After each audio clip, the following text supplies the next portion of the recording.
So after watching the first few episodes of The Penguin, I've been blown away by a lot of the crucial elements of the new Max show. The story is addictive and complex to watch, and the filmmaking, including the cinematography and editing, has been very effective at communicating this story. Add on the writing of the series, which has really allowed for a deeper mobster tale set in the universe of Matt Reeves' The Batman epic crime saga. But alongside all of these great aspects about the show, one element has really stood out to me while watching the opening few episodes, and that is the performances of both Colin Farrell and Kristen Milioti. In particular, Farrell in the central role has brought a layer of depth and fascination to the character of Oz Cobblepot, and every time he appears on screen I can't look away. The scenes shared with Milioti bring an extra edge to this show, which I just wasn't ready for going in. So in this video essay, I'm going to be discussing Colin Farrell's performance in The Penguin and telling you why I think it is so great. Before I get into it though, if you want to keep up to date on any of my future content surrounding the Penguin series, the Batman saga, and other upcoming DC projects, then don't forget to support this upload by giving it a like rating and subscribing to the channel. But without further ado, let's dive into my analysis of Colin Farrell's Penguin.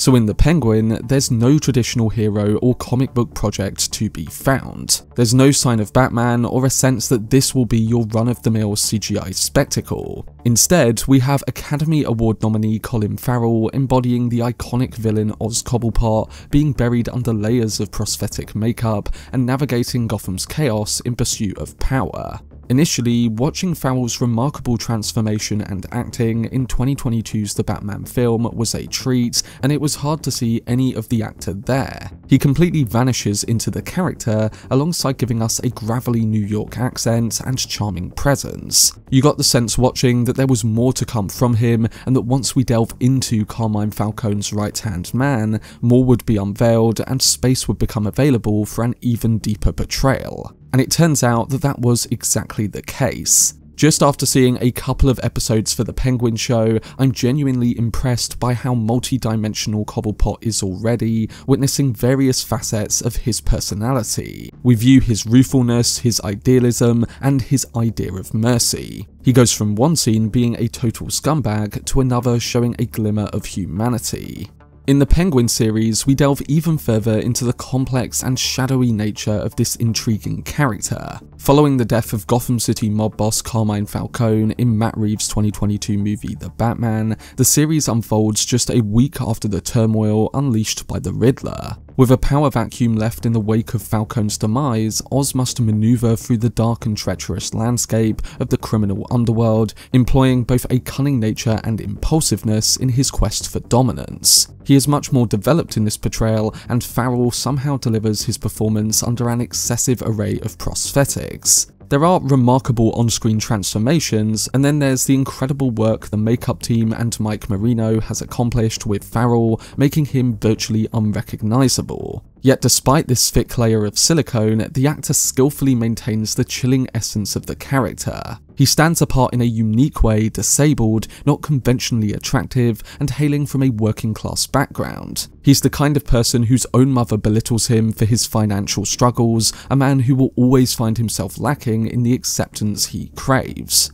And while this character type sounds familiar to things we've seen before, Farrell breathes new life into him, much like how the hair and makeup team on the show transforms Farrell himself. In particular, the Penguin sees himself as an intelligent person, a cunning mastermind who conceals his true self behind his physical flaws and a sycophantic demeanour. But after he commits a reckless crime within the opening moments of the premiere, he finds himself fighting to survive in the city's intricate criminal underworld. Now, Oz's tale is far from appealing, as he steals, deceives, and kills without remorse. His only concern is his own survival, regardless of who gets hurt along the way. And that's the thing, the show explicitly makes him a bad person. It doesn't shy away from who he is, or does it try to overhumanize the villain. It just gives us the right amount of, oh, I effed up here, or I don't want to kill this guy because he has a problem that I relate to. Cobb frequently finds his schemes backfiring in spectacular fashion, leaving him scrambling to think on his feet to escape trouble. This is precisely how the show shines, as we witness a character who is more clever than others in the gangster world, but not quite as brilliant as he imagines himself, waddling his way into what lies ahead. And while the Penguin makes it clear that Oz is a truly bad person, it finds moments to slightly level him. Take the opening scene for example, where he laughs maniacally after killing Alberto Falcone, but then after a brief pause, realises the trouble he's now in. Or even his interactions with Victor, which reveal a complex, almost paternal bond that teeters on the edge of manipulation. It's this level of uncertainty surrounding Cobb's motives, feelings and insights, along with Farrell's ability to keep us on our toes regarding the character. He's about to kill Vic after he helped him get rid of Alberto Falcone's body, but when he sees that the kid has a speech problem, just like he has a disability with his foot, he decides to keep him around. And the show doesn't explicitly tell you this, it lets you work it out by watching the scene unfold and seeing Farrell's emotions behind all that makeup.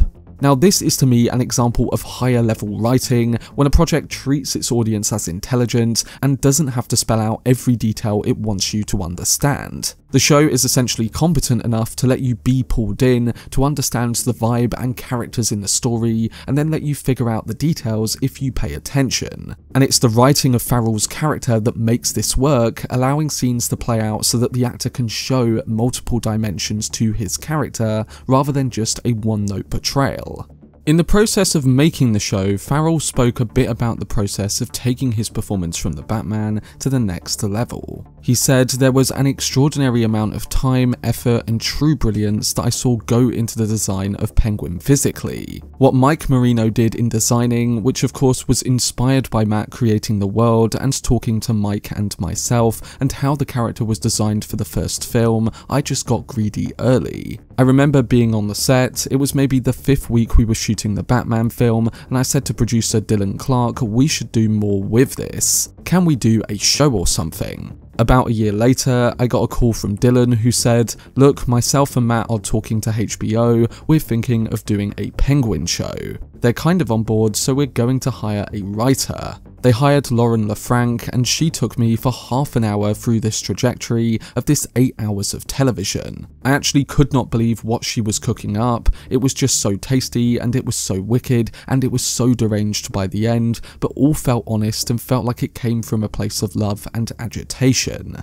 And of course, what we've all seen in the Penguin from him is nothing short of explosive. Farrell embraces Italian-inspired hand movements, a robust Jersey accent, and a wide range of exaggerated facial expressions. The change is so complete that it's hard to believe you're actually watching the actor. To master Penguin's voice, he collaborated with dialect coach Jessica Drake for 2 to 3 months prior to the initial makeup session, and they delved into different accents and speech styles, studying performances and recordings that trace back to the 40s. So it's clear that everything has been thought through and that there was a true understanding of who this individual was going to be before we saw him on screen. And so it needed to be for a character that was briefly in a big Batman film, but then later on had his own HBO level deep dive. But in giving all this praise about Farrell's work and the work behind bringing that to life, I can't forget another performer that helps him excel on screen too. He receives significant support from Kristen Milioti, who delivers a wildly unhinged performance as Sophia Falcone, also known as the Hangman. This unhinged murderer has just been released from Arkham Asylum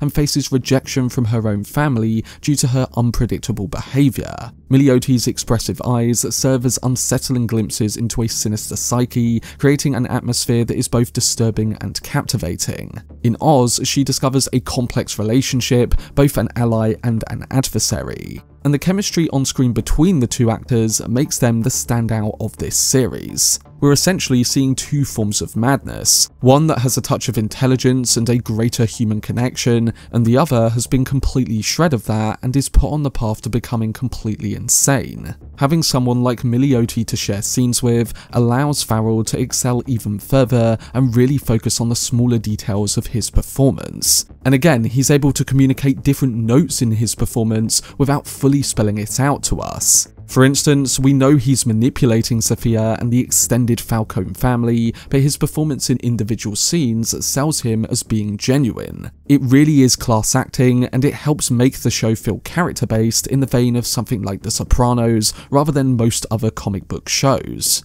So overall, Colin Farrell is just fantastic in this role, and if we keep getting top tier performances within excellent episodes in the weeks ahead, I think we may be looking at one of the best comic book shows of all time.